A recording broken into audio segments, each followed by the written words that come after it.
Turbo, jaz sem pred tabo.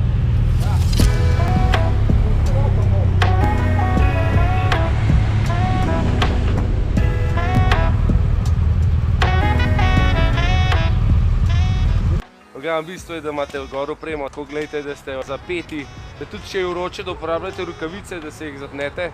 Najbolj pa oprem je, da tisto, še enkrat podarjam, da tisto, kar imaš, da se pritrdaš, pa zapenaš.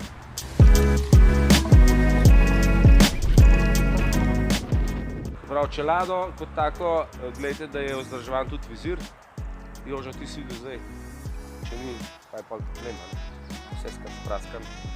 Motor, vsak posebej, naj pa tudi opozarja na konc sezone ali pa med sezono, če treba kdaj kakšne pneumatike že zamenjati. Nivo olja, pa to smo že itak vsi pregledali, ne da smo gotov. Čiščenje motorja, tle nimamo mi težav, bi pa poudarek dal glede vožnje z motorjem, ko smo v skupini.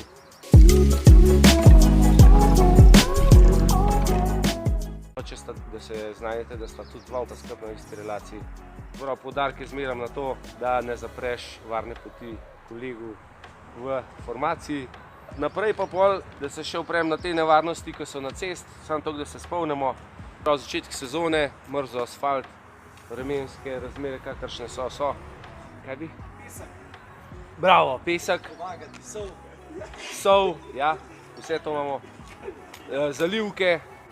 V glavnem zdaj, ko se boste peljali na kondicijsko vožnjo, je treba biti pozoren na prehod iz senčne na sončno lego, tam, ko se cesta, ki še ni dosti suha, je nevaren, da je še mokro pa spolsko vozišče. To imejte v glavu, pa da ne bo pretiravanja v ovinkih. Pa samo vozišče še itak premrzlo. Tako da tisto prijem, ki je čez en mesec, ga zdaj še ni.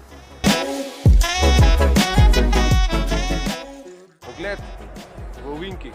Vedno gledajte v ovinku, kot da bi skenirali cesto.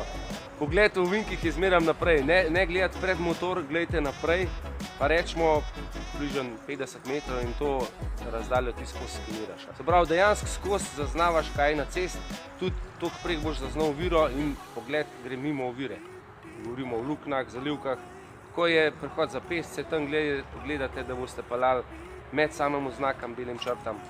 Izogibajte se tem talnim označbam, ki so bolj spolzke oziroma trsne lahko motor, tudi sploh, če je to v ovinku ali pa v rondojih, ki so križišča.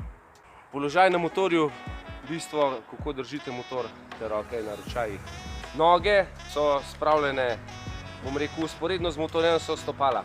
Ne veslaš stopali navzven, ampak jih pospravljaš nazaj noter, tako da imaš enostaven pospravljena stopala. V ovinkih račkasto se ne vozimo. V ovinkih je to lahko nevaren, ker lahko zapneš kakšno skalo, karkoli je lahko na cesti, je problem.